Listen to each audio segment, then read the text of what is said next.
As 2020 comes to a close and we head into 2021, I feel like now is a good time to talk about my top 10 games that have come out throughout the decade. These games will not be listed in any particular order, and these opinions are of mine and mine alone. If your list differs from mine, I would love to know, so leave a comment below what your favorite games are. And yes, I know this video is a year late, but oh well, I'ma do what I want to. So, without further ado, these are my top 10 games of the decade.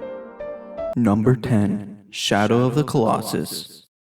The Shadow of the Colossus remake is incredible. Bluepoint did an amazing job remaking all the assets from scratch and staying extremely faithful to the original PS2 game. You play as Wander and his horse named Agro. Wander walks into a mysterious temple and is carrying a girl who could be a potential love interest of his, but she's dead, so maybe next time, buddy. So he lies her on her deathbed. A mysterious voice talks, yada yada yada, kill the Colossi that roam the land, and she'll be revived. You get the gist of it. All of the Colossi have very different designs and all of them feel very different to fight. For one battle you could be hanging on for dear life on a giant bird's wing, or next you could be underwater crawling up the spine of a massive electric eel. You really get the sense of how massive these colossi are as you scale up the back of them. You truly feel like an ant in a playground with a bunch of adults. There are also tons of collectibles to find around the mysterious lands. There are coins you can find all around the land, and if you get all of them, you unlock something special. I was truly surprised with how modern Bluepoint made a PS2 game feel. It really feels like you're reliving through all of Shadow of the Colossus again, and actually seeing how everyone pictured seeing it as a kid coming to reality is pretty insane. Number 9. Super Smash Bros. Ultimate. I have never really gone into any fighting games. I've tried playing Mortal Kombat and Street Fighter, but they never really clicked with me. But I eventually got Super Smash Bros. For my 3DS and I instantly fell in love. It was a lot simpler than other fighting games, which was more appealing to me since I was younger, and it also had a bunch of Nintendo characters. It was a match made in heaven. And now on Switch we got a whole new Smash entry with literally every single character from every previous entry, and of course new characters, and DLC characters like Joker from Persona 5, Steve from Minecraft, and Terry from SNK. A fucking unreal lineup of characters. Smash is truly the ultimate crossover of video game characters coming into one game. And on top of that, it is really fun and a simple 2D platform fighter. Seriously, what else could you ask for? How about some better fucking online, Nintendo? Also, along with all characters returning, they also brought back all if not most of the stages from the previous games. I do wish they brought over Smash Run from the 3DS because I really enjoyed that, but by no means am I mad about it not being in. I'm way more than content with the content we've gotten. If you're looking for an amazing fighter to play, I highly recommend Smash Ultimate. Number 8. Uncharted 4. Uncharted 4 is the grand finale of Nathan Drake's story, and what a fucking bang they left it on. This is easily the best game in the series, hence why it's on this list. Uncharted 4 is filled with incredible set pieces and every single one has huge action moments that don't disappoint. Every fight is almost paced perfectly. You'll be in a huge fight and then once it's over you get a little breathing time and then straight back into the fight. It's one of the funnest third-person shooters I've played. On top of all the action is a very heartfelt story that gets lightened up by a bit of comedy here and there. Tons of iconic characters from the series make their grand return in this game. Not gonna say who because spoilers, but I don't know where you've been for the past 4 years, so if you haven't, do yourself a favor and play it. Number 7. Super Mario Odyssey. The second I picked up the controller and started playing Mario Odyssey, there was just something about it that immediately clicked with me, and I fell in love with it pretty quickly. The way Mario controls is very smooth. Cappy gives Mario a whole new moveset. He can throw Cappy to hit boxes and interact with various objects. You can also use it to capture most enemies you find, which means you literally turn into them and inherit their abilities. Mario can also bounce and dive onto Cappy, which gives you lots of creativity on how to get through certain parts of a world, or getting certain moons, which are the collectibles you have to, well, collect to progress through the game. And there is a lot of them. There are over 800 of them to collect, but thankfully they give you a set number of them to collect in each world before you progress. The rest after that are optional. There are tons of worlds to explore and none of them are the same. They are all completely different in design. My favorite world is none other than New Donk City. It's easily my favorite to run around and explore. Do yourself a favor and play this game. It's too good to pass down. Number 6. God of War. God of War 2018 is the reboot the God of War series deserved. They completely revamped everything about the series. They changed the combat, the world, the characters, the story, literally everything. God of War 2018 focuses much more on narrative and character development, but it doesn't get in the way of the fun combat sequences. There is so much to love about this game because not only is it a huge leap for the series itself, it's also a massive leap for the gaming industry as well. There's not much else I can say about this without repeating what I've said in my God of War video. So, if you want an in-depth review about the game, go check it out. Number 5. Xenoblade Chronicles.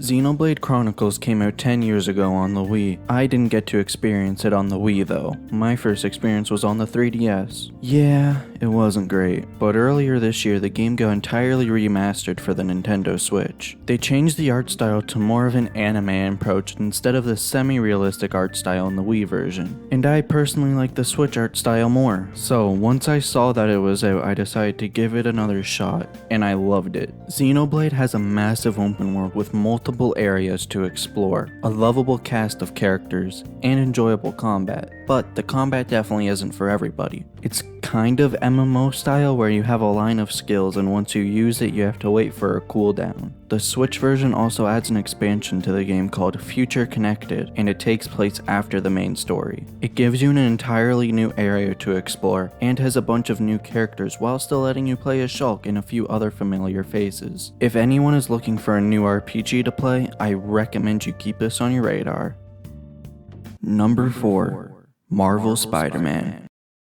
I'm gonna start off by saying that I think Marvel SpiderMan is not only the best Spider-Man game, but I think it's the best superhero game in general. As Spider-Man is swinging through New York, his webs will actually attach to buildings. Yes, for the first time in a long time, webs attach to buildings. Spider-Man has lots of customization. You can change his suit, give him different mods, and there's a big skill tree. The combat is very Batman Arkham-like, but more flashy, and you have lots of Spidey gadgets. Tons of enemies from the Spider-Man comic books and movies show up in this game, and they shine light on a villain I've never heard about called Mr. Negative. They do a good job with giving every villain the spotlight they deserve. I'm gonna save the rest of what I want to talk about for a future video. If for some reason you haven't played this yet, do it. It's good. Number 3. Kingdom Hearts 3. Kingdom Hearts 3 is my favorite game in the series, and it's an amazing end to Phase 1 of Kingdom Hearts. If you don't know what Kingdom Hearts is about, imagine if Final Fantasy and Disney had a baby, and poof! Out comes Kingdom Hearts. The combat in Kingdom Hearts 3 is the best in the series in my opinion, with Kingdom Hearts 2 very close behind. The combat is very flashy and it controls smoothly, which is always good. And as always, this game has a very lovable cast of original characters and Disney characters. And honestly, that's all I can say without getting into spoilers. So, next game. Number 2. Persona 5.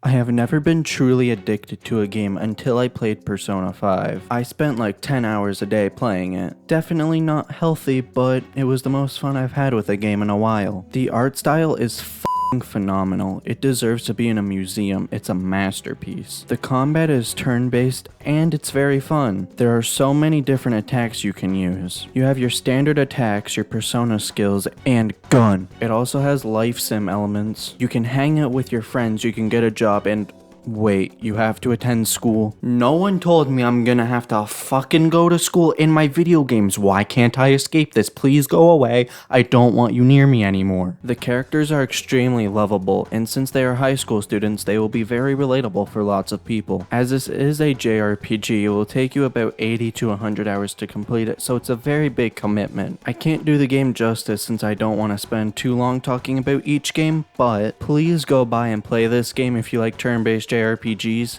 It is so f***ing good. Now before we get to my number 1 pick, here are some honorable mentions of games that are good but didn't quite make the list.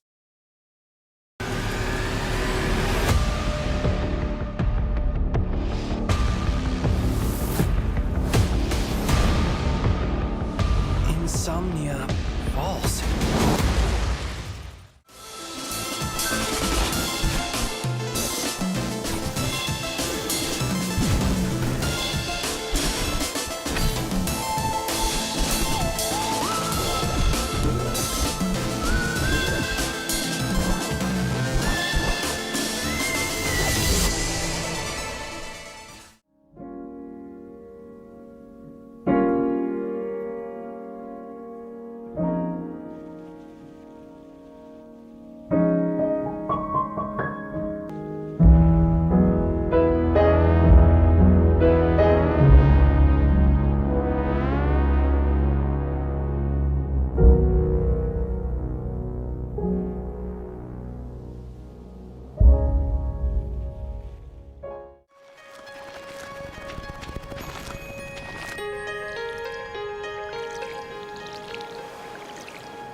Number 1.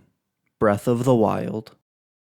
Jesus, where do I start with this? Breath of the Wild is my favorite game of all time, hands down. It completely changed the Zelda formula. Instead of being a semi-open world game with dungeons that you have to complete to get to the final boss, Breath of the Wild gives you free reign to do whatever you want in the massive open world. You can even immediately go to the final boss of the game the second you get off the Great Plateau. There's so much to do in this game, it's ridiculous. There are shrines that are basically mini dungeons. There are so many Korok seeds. I'm gonna go insane.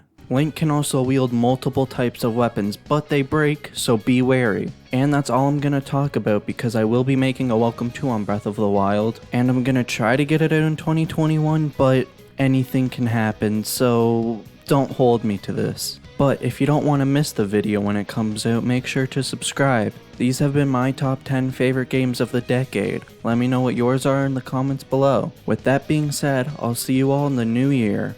Bye for now.